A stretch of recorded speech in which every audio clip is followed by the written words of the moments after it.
continuar en esta noche acerca de la palabra que el Señor nos regalaba el día domingo, y es acerca de la iniquidad. Así se ha titulado esta corta charla, la iniquidad. Y estamos mirando los fundamentos bíblicos del reino, ¿verdad? Y uno de los fundamentos bíblicos del reino es esa parte, la parte de la iniquidad. Y el domingo que pasó, el pastor Osvaldo compartía los primeros 5 puntos, ya cual ustedes deben de tener ahondados en esa parte. Y hoy el Señor me permite compartir con ustedes en el texto base de esta noche, que quiero que lo vaya buscando, Éxodo capítulo 34, versículo 4. Vamos a mirarlo en Reina Valera, por favor. Éxodo 34, versículo 4, y vamos a mirarlo hasta el versículo 10. ¿Cómo dice? Dice: y Moisés alisó 2 tablas de piedra como las primeras, y se levantó de mañana y subió al monte Sinaí, como le mandó el Señor. Y llevó en su mano, ¿cuántas tablas? Las 2 tablas de piedra. Siguiente versículo. Y Jehová descendió en la nube y estuvo allí con él, proclamando el nombre de Jehová. Y pasando Jehová por delante de él, proclamó: Jehová, Jehová, fuerte y misericordioso, y piadoso y tardo para la ira, grande en misericordia y verdad. Y mira lo que sigue diciendo: que guarda misericordia a millares. ¿Aquí quién está hablando? Aquí está hablando es Moisés, porque Dios se le pasó por al frente. Y él dijo: ay, Dios mío, ay, mi Señor, que guardas y tienes misericordia. Entonces está hablando acá Moisés, donde dice que guarda misericordia a millares. Óigase bien, que perdona ¿qué? La iniquidad. ¿Qué más? La rebelión. ¿Y qué más? Y el pecado. Y que de ningún modo tendrá por inocente al malvado. Óigase bien, que visita la iniquidad ¿de quién? De los padres sobre los hijos y sobre los hijos de los hijos. ¿Hasta qué generación? Tercera y cuarta generación. Siguiente. ¿Y qué más sigue diciendo? Entonces Moisés, apresurándose, ¿qué hizo él? Esa es la clave. Bajó la cabeza, se humilló. ¿Y qué más dice? Y adoró. O sea, no se puso, venga, ¿dónde están los músicos? Vamos a cantar. No, algo muy literal. ¿Y qué más sigue diciendo en el versículo siguiente? Y dice: y dijo: si ahora, Señor, he hallado gracia en tus ojos, vaya ahora el Señor en medio de nosotros, porque es un pueblo de dura cerviz, y perdona nuestra, ¿qué? Iniquidad y nuestro pecado, y tómanos por tu heredad. Y último versículo. Y él contestó. ¿Aquí quién contesta? Aquí contesta el Señor. ¿Y qué dice? He aquí. ¿Qué dice? Yo hago pacto delante de todo tu pueblo. Óigase bien, ¿de todo qué? Tú, no mí. Ahí dice tu pueblo, no mi pueblo. Léalo muy bien. Ahí está respondiendo Dios.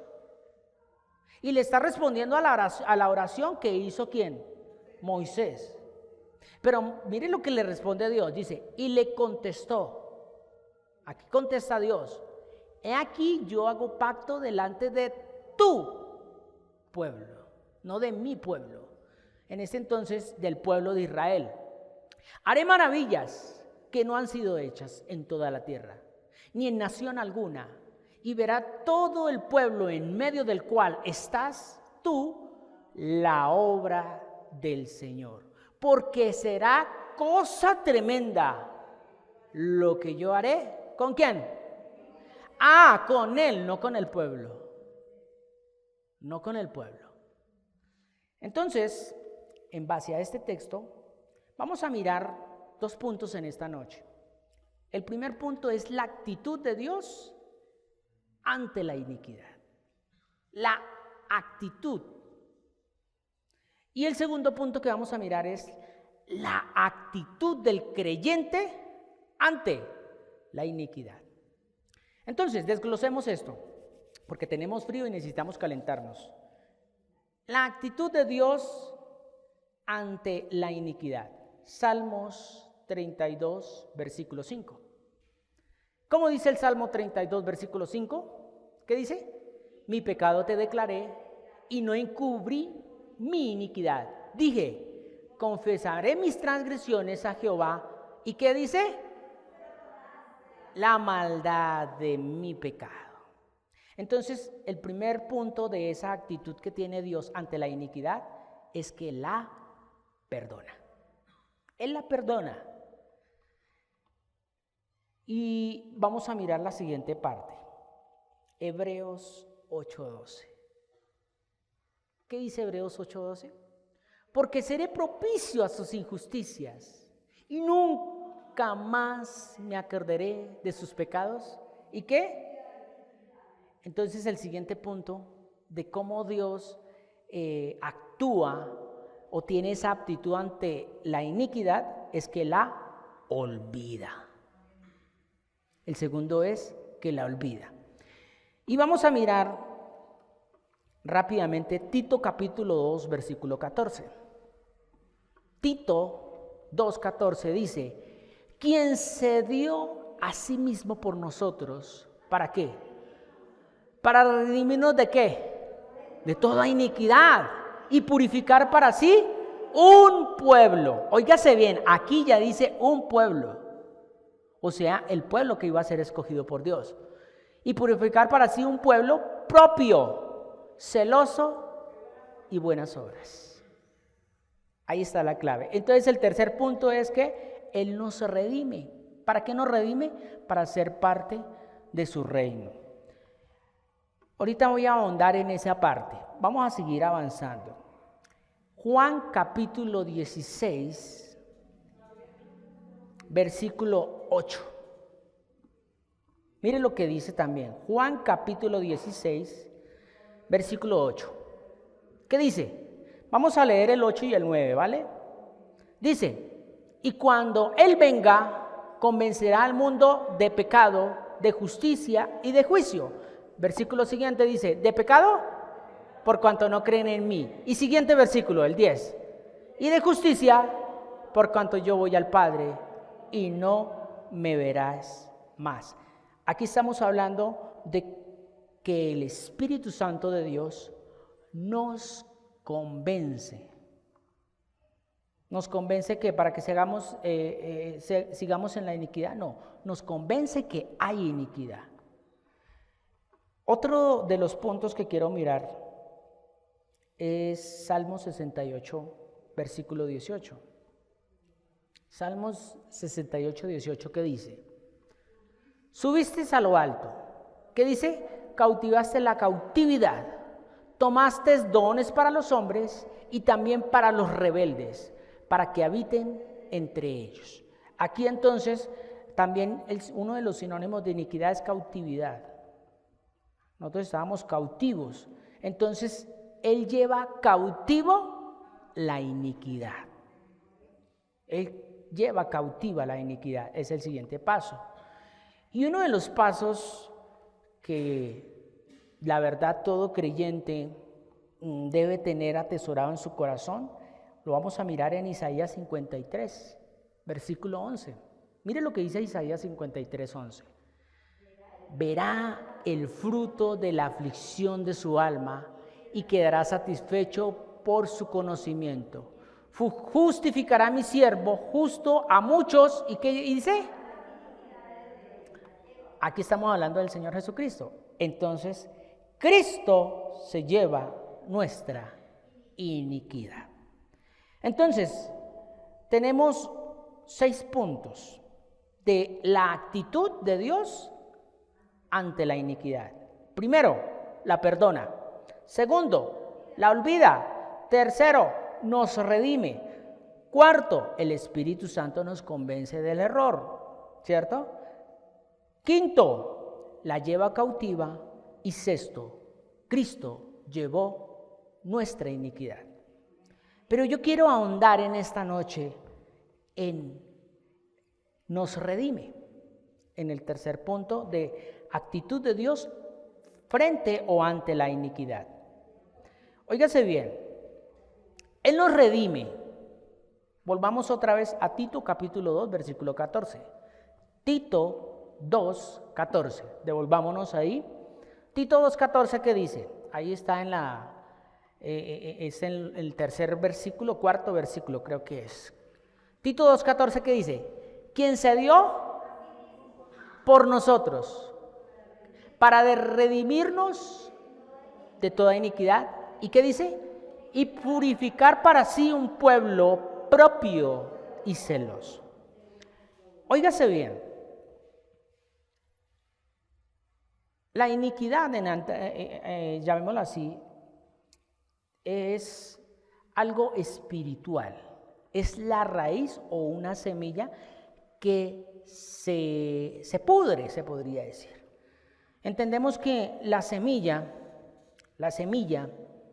es la palabra, ¿cierto? En el ámbito espiritual, la semilla es la palabra. Dios, cuando creó todo lo que se ve y lo que no se ve, fue hecho por una palabra. Él dijo y se hizo, ¿cierto? Entonces, cuando Él creó a Lucifer, Él habló una palabra y esa palabra se convirtió en un ser llamado Luzbel, ¿cierto? Pero esa palabra se corrompió en Luzbel, que era lo que mirábamos el domingo. ¿Dónde nace la iniquidad? ¿Dónde nace? La iniquidad nace ¿en dónde?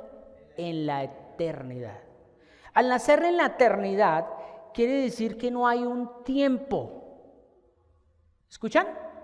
No hay un tiempo, no hay un espacio y no hay un lugar, porque es eterno. Aquí en la tierra sí hay un tiempo, ¿cierto?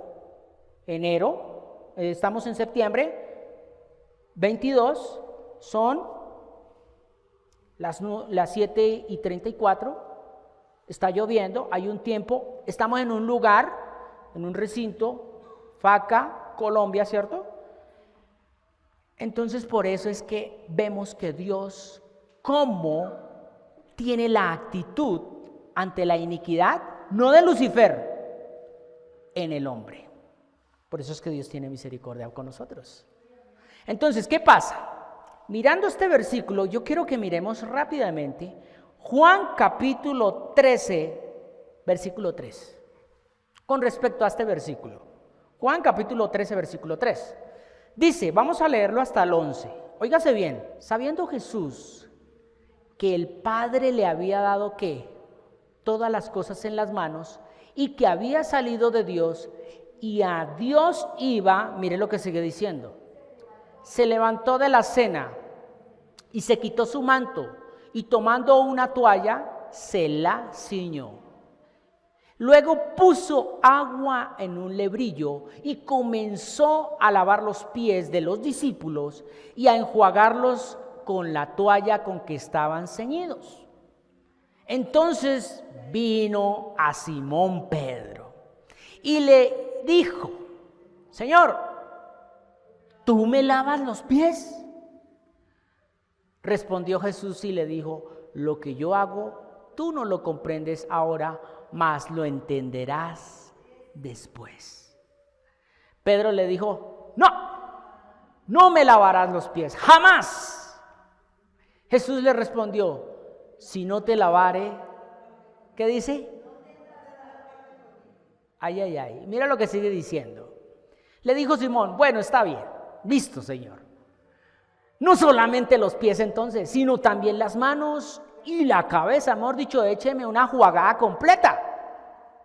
¿Y qué le responde el Señor? Jesús le dijo, el que está lavado no necesita sino lavarse los pies, pues está todo limpio y vosotros limpios estáis, aunque no todos. ¿Y qué más sigue diciendo? El 11.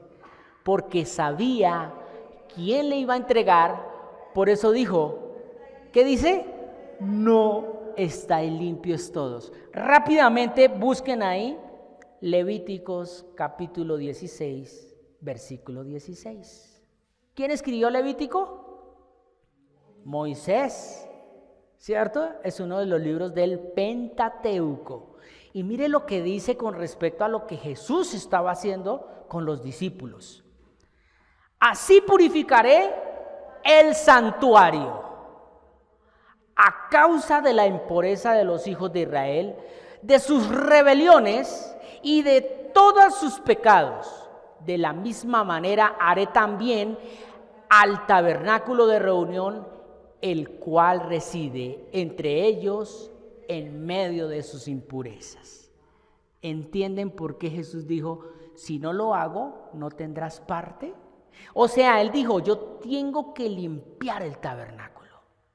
Pero entonces ya Pedro se fue al extremo y le dijo, no Señor, láveme todo completo. Y él dijo, no, porque usted ya tiene una palabra y lo que yo voy a hacer es algo simbólico. ¿Y sabe dónde estaba ese simbolismo? ¿Se acuerdan cuando Moisés estaba frente a la zarza? ¿Qué le dijo el Señor? Quita el calzado, porque donde estás, tierra santa es. Y por eso Jesús les está diciendo, yo no necesito sino solo limpiar los pies. Tremendo, ¿no?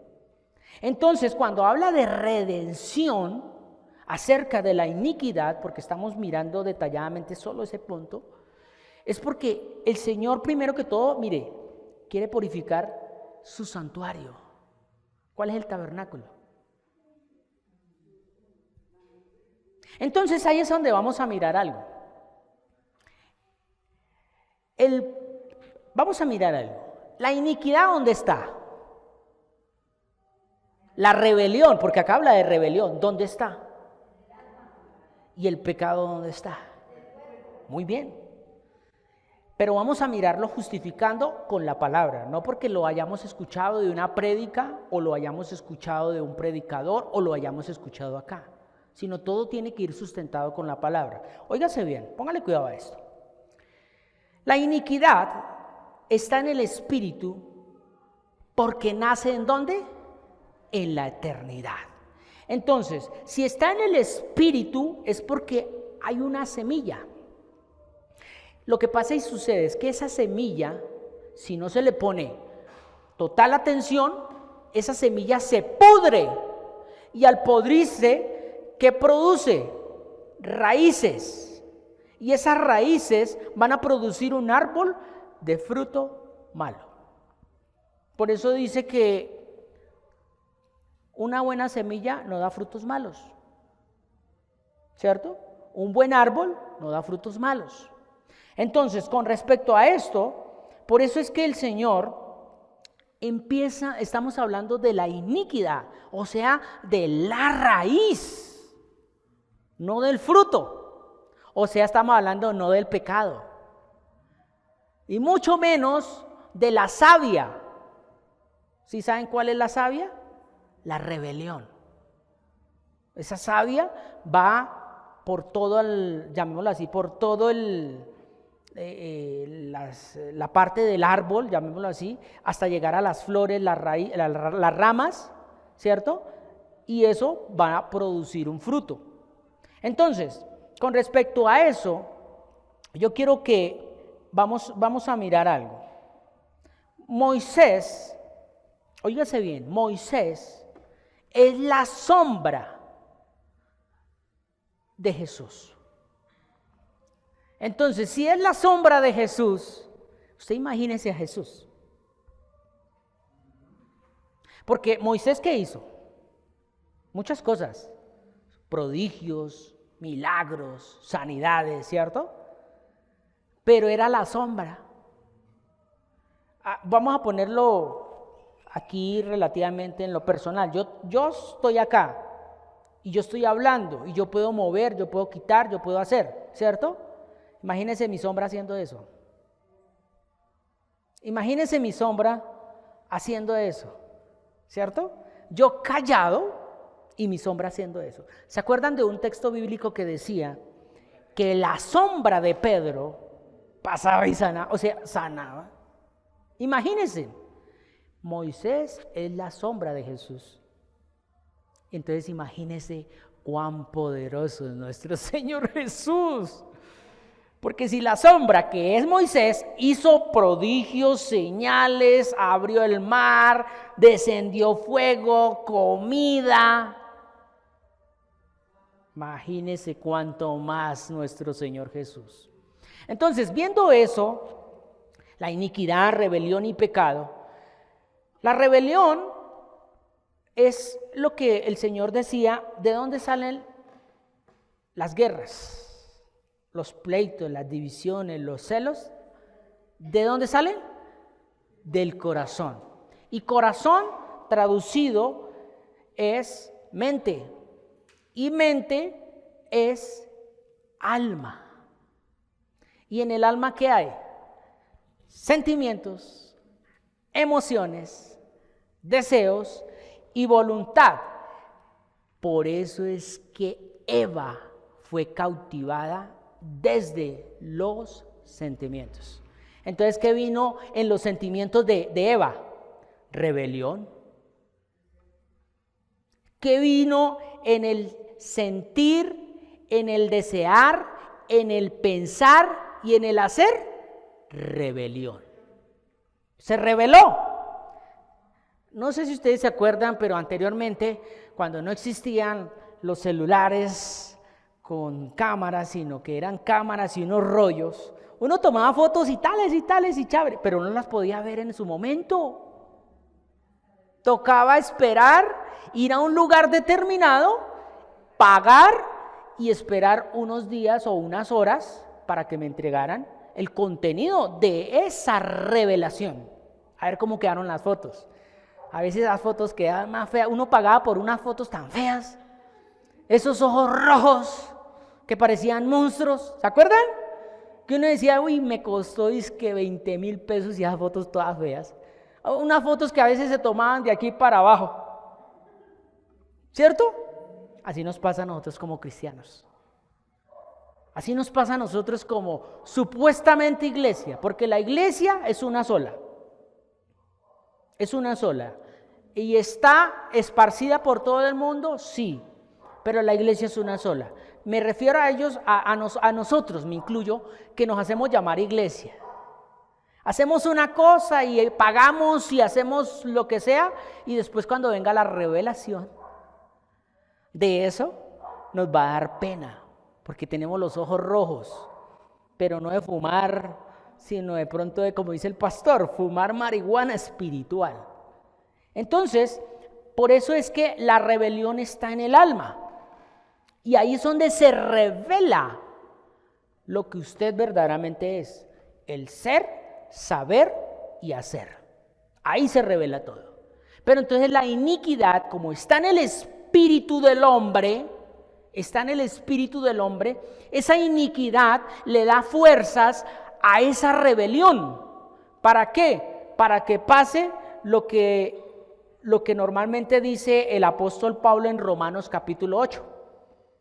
¿Qué dice Romanos capítulo 8, versículo 7? Romanos capítulo 7, versículo 23. Vamos con el primero. Vamos a mirar en el orden. Romanos 7, 23. 7, 23. Romanos 7, 23. ¿Cómo dice? Pero veo otra ley, ¿en dónde? Y está hablando Pablo, ¿cuáles miembros? ¿Los de la iglesia? No. Yo. Que se rebelan contra la ley de ¿qué? Y que lleva cautivo a la ley del pecado que está en mis miembros. ¿Y qué es cautividad? Es que te lleva preso. Tú no puedes. Ahora, Pablo en el capítulo 8, que es lo que estamos meditando, ¿dónde fue condenado el pecado? Entonces, por eso es que el pecado está ¿en dónde? En la carne. Entonces, queda claro donde dice iniquidad, rebelión y pecado. ¿Sí? ¿Quedó claro? entonces podríamos hacer que en cada uno de nosotros, de lo que somos nosotros, o sea, espíritu, alma y cuerpo, los quiere cautivar el enemigo. En el espíritu, con la iniquidad. En el alma, con la rebelión. Y en el cuerpo, con el pecado. Imagínense esas 3 arandelas que tenemos que cargar. Pero mirábamos lo que leíamos de cómo Dios actúa o qué actitud tiene ante la iniquidad que está en el hombre. Y vimos que la perdona. Pero no es solamente que Él haga. Nosotros también debemos hacer algo. Y ahí es donde vamos a mirar el siguiente punto. ¿Qué actitud debo tener yo como creyente ante la iniquidad? Mire lo que sigue diciendo. Entonces vamos a mirar rápidamente Salmos 38, 18. Rápidamente ahí. Salmos 38, 18 dice: por tanto, ¿qué? Confesaré mi maldad y me contristaré por mi pecado. Entonces lo primero que hay que hacer, o que hace, o que debe hacer un creyente es confesarla. Pero no confesarla en un confesatorio, ¿se acuerdan eso? Y mucho menos delante de un hombre, no. Ahora, voy a saltarme algo antes de avanzar a esto. Para poder yo llegar a confesar, yo debo estar convencido de que hay iniquidad, de que hay rebelión, de que hay pecado. Si yo no estoy convencido, ¿cómo cree que yo me siento? ¿Santo? ¿Cómo así que yo voy a confesar algo que yo no he hecho? Pero es que quizás usted no lo hizo. Lo mirábamos en Éxodo. Quizás tus antepasados. ¿Por qué? Porque la iniquidad sigue hasta la 3ª. Hace un tiempo para atrás hablaba con una persona y decía, pero es que no es justo que Dios me tenga a mí así y yo por más que quiera y no puedo. Y yo le dije, es iniquidad. Pero yo no he hecho nada malo. Y yo le dije, no, pero ¿usted sabe cómo fueron sus abuelos? ¿Usted sabe cómo fueron sus tatarabuelos? ¿O sus más antepasados? No, pues, ahí está. ¿Y qué dice la palabra? Clama a mí y te enseñaré que tú no conoces. Entonces, cuando yo digo clamo a Él, ¿a dónde tengo que ir? ¿A la catedral? ¿Al Congreso? ¿A 1 millón de líderes? ¿A prestar? No, ¿a dónde tengo que ir? A la palabra. Porque ella te convence, ella te muestra, porque la palabra empieza, mire, la palabra de Dios es como un espejo. Usted la empieza a leer y no la lee para que el otro cambie, la lee para que usted se dé cuenta de cómo estás. Entonces, si usted empieza por el Génesis y llega por allá al capítulo 3, el Señor te dice, ¿y dónde estás tú? Y usted ahí, ay Señor. Y de pronto pasa más adelante donde el Señor te dice allá en el capítulo 12 de Génesis, donde te dice, yo te bendeciré, te haré grande, el que te maldijere también lo maldeciré. Entonces ahí está hablando de Abraham. Pero ese texto, si lo tomo para mí, yo estoy juntamente con Abraham. Porque Dios es el mismo ayer, hoy y siempre. Y la palabra es una sola.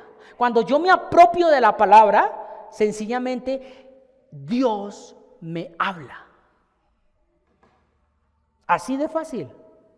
Cuando yo empiezo a vivir la palabra, estoy siendo como ese Moisés, estoy siendo como ese David, o estoy siendo como ese Abraham, o como esos hombres grandes de la Biblia.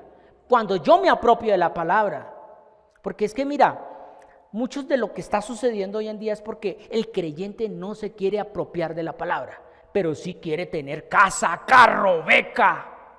Se quiere apropiar de material, de todo lo material, pero no se quiere apropiar del reino de Dios.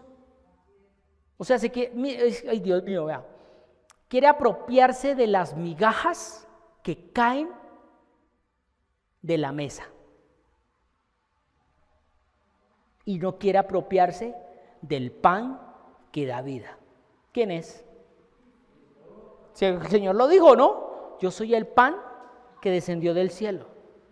O sea, queremos seguir diciéndole, Señor, mande carne, mande pan, o sea, mande codornices, mande maná. Y sabiendo muy bien que el Señor muy claritamente lo dijo, no solo de pan, sino de toda palabra. Entonces, ¿cómo yo puedo empezar a confesar la iniquidad? Pues estando en la palabra de Dios. Mira, el pastor Martín, que nos puede estar viendo, él para poder llegar a confesar iniquidad y para poder estar hoy disfrutando de donde está y cómo está y teniendo su familia como está, aún pasando pruebas, él tuvo que durar mucho tiempo con el Salmo 51. Yo me acuerdo tanto que aquí lo veíamos y él lávame más, hasta nos regalaba, un día que hicimos un evento acá con otra congregación, él nos regaló unos papelitos y él traía a cada uno casi todo el Salmo 51, pero a cada uno le dio un versículo. A mí me tocó el versículo, purifícame con hisopo y seré limpio, lávame más y más de mi maldad y seré más blanco que la nieve. Ese fue el que a mí me tocó. A mí, creo que a Raquel le dieron otro y él repartió sus hojitas. Estamos hablando de más de 14 años en ese entonces. Y nosotros, qué bonito, qué chévere, pero no estábamos viendo la magnitud de lo que Dios iba a hacer y que hoy vemos. Entonces, ¿sí ve la necesidad de estar en la palabra? Y no repetir como loros, no, es interiorizar y empezar a vivir. Que sí, al principio tenemos que repetir como loros, sí, porque nadie nace aprendido, pero a medida que usted interioriza ese versículo, algo empieza a hacer Dios. Por lo menos yo sé que en mí el Señor está rompiendo iniquidad y yo sé que en usted también. Por eso es que dele y machaque la piedra hasta que encuentre la esmeralda. Entonces, viendo al respecto a esto, entonces la actitud que debe tener el creyente primero es confesarla, ¿cierto? Mire lo que dice Nehemías. Este versículo no estaba ahí, pero lo traigo a colisión. 9:2. Nehemías, profeta menor, capítulo 9, versículo 2. Mire lo que dice. Y ya se había apartado la descendencia de Israel de todos los extranjeros, y estando en pie, ¿qué dice? Y las iniquidades, ahí está la clave. Ay, no, que es que, un ejemplo, mi papá, voy a ponerle el ejemplo, mi papá, todavía, por eso es que está como está, yo le he dicho, pero bueno, el Señor hará la obra. Él está como está porque no ha perdonado y no perdona a mi abuelo. Y mi abuelo fue una de las personas que lo maltrató, lo hirió, él ya falleció. Pero ¿por qué no pide perdón por esa iniquidad? No, que es que ojalá se lo esté tragando los gusanos. A ver, usted también va para allá si no perdona. Ese es el problema. Entonces acá dice, y confesaron sus pecados y las iniquidades de sus padres. Tremendo, ¿no? Ahora, pasemos al siguiente y es Salmos 25:11. Otra de las actitudes que debe tener el creyente ante la iniquidad. Salmos 25:11, ¿cómo dice? Dice, por amor de tu nombre, oh Jehová, perdonarás también mi pecado, que es grande. Entonces, el siguiente punto es pedir perdón. Y muchas veces no es pedirle perdón a Dios, porque es que es tan fácil pedirle perdón a Dios. ¿Sí o no? ¿O no? Es fácil pedirle perdón a Dios, pero vaya, pídale usted perdón a alguien que te hiere. ¿Qué te hiere? Que usted de pronto dice, pero es que yo no la herí, ella fue la que me... Va a pedir perdón. Pero es que yo no fui. Vaya, pida perdón. Pero a ver, si fue ella la que me dijo, o fue él lo que me dijo, yo no le dije nada. Vaya, pida perdón. ¿Cierto que nos cuesta? Y uno como a veces tiene esa iniquidad tan inflada, que eso por dentro le dice, ¿usted qué va a hacer, boba? Déjela que algún día la verá. Y entonces sale la canción, y te veré llorar, yo te veré llorar. Pero no, señor, uno no se quiere doblegar. Ay, mire, Cindy se acordó del vallenatico. Se llaman los chiches del vallenato, ¿no? Ay, mire, ahí me dijo.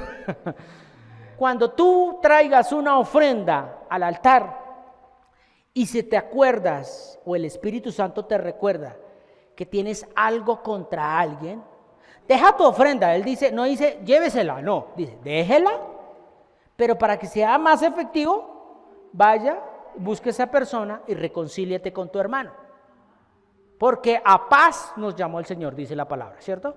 Entonces, con respecto a eso, vea lo importante que es empezar a pedir perdón. Vea lo importante, porque si ustedes miran, Jesús pidió perdón. Y le pidió perdón, aún inclusive estando en la cruz, a Dios. ¿Cómo dijo? Perdónalos. Y no lo dijo ahí en la mente. No lo dijo en la mente, Él lo habló. Y los que estaban cerca dijeron, ¡ay, está llamando a Elí!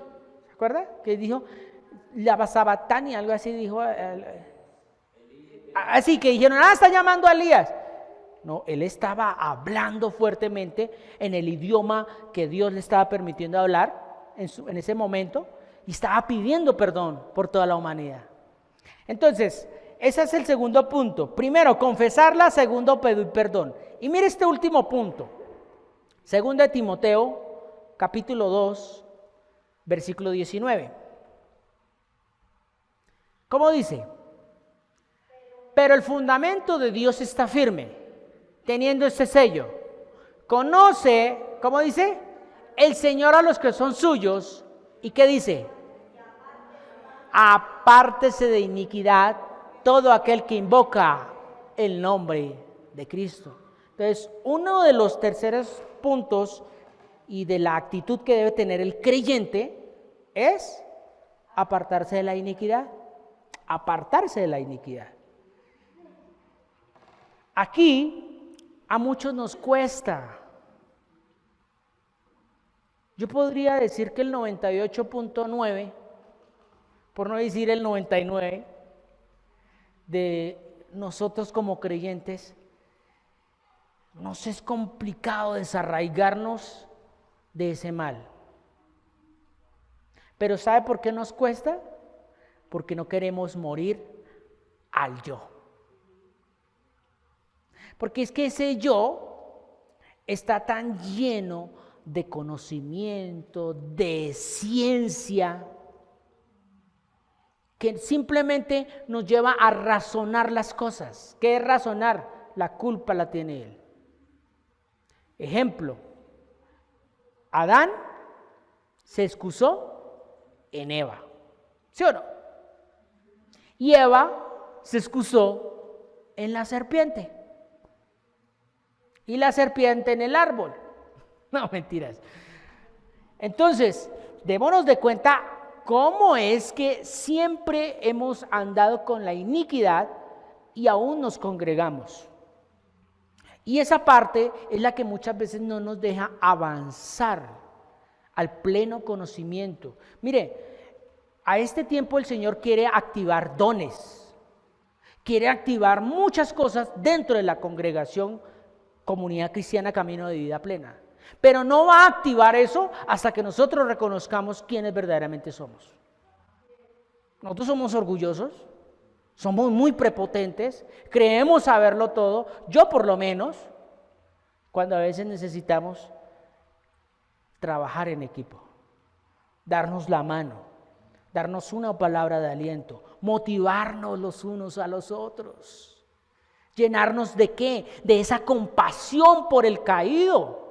de tener esa misericordia aún inclusive de aquel que acaba de pecar y vuelve a los 5 minutos y vuelve y peca. Es duro. Pero el Señor es muy grande y ya por eso mirábamos la primera parte, la actitud de Dios. O sea, Dios ya cumple su parte. La pregunta es, ¿usted cumple la suya?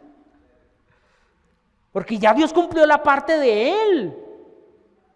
Créame que Él ya la cumplió, Él no espera cumplirla, Él ya la cumplió. Pero es que esto es un trueque, ¿sí saben qué es un trueque? Tome y dame. Entonces yo te doy y tú qué me das. Entonces, mire tan bonito. El Señor dice, yo te doy vida, yo te doy paz y tú entrégueme esa iniquidad. ¿Y uno qué hace?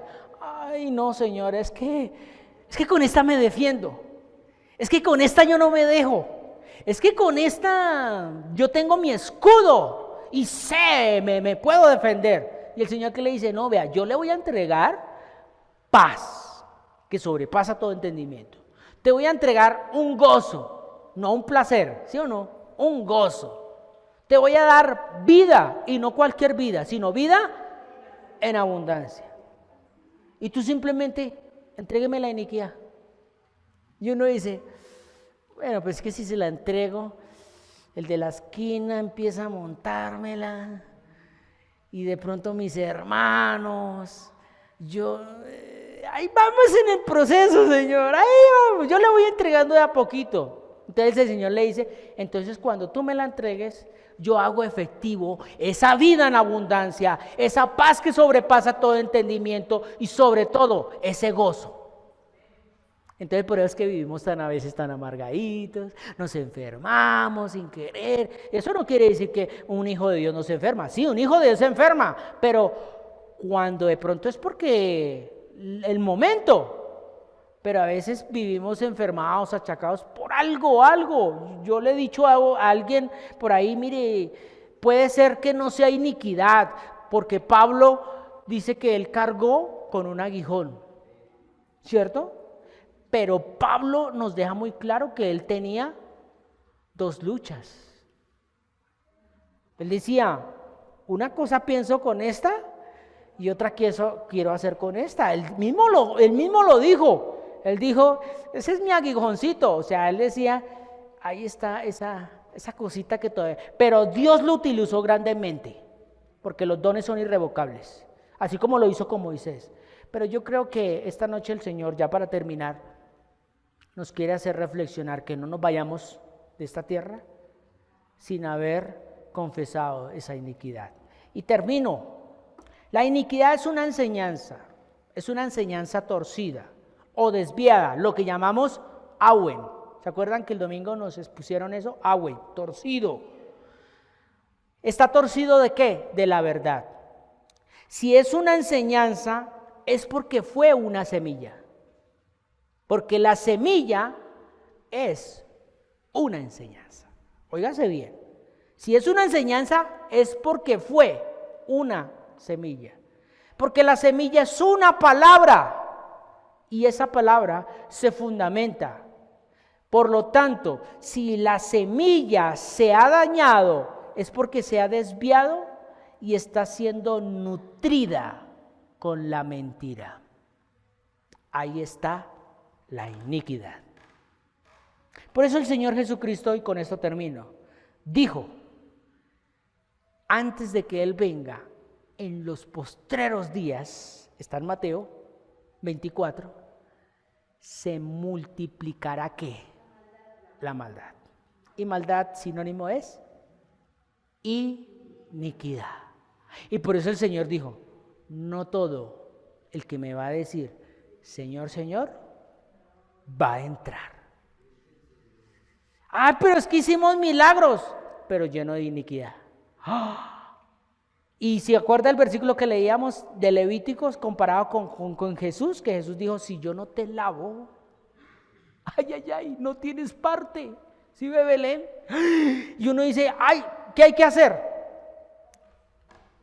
Dice, lavaos y limpiaos. Entonces, dentre a la Biblia que ella es agua de vida y te va limpiando, te va limpiando. No entiendo, te va limpiando. Y yo sé que en los últimos días, como le pasó a Santiago, ya estaba siendo apedreado y vio la gloria de Dios. Así nos puede pasar a nosotros.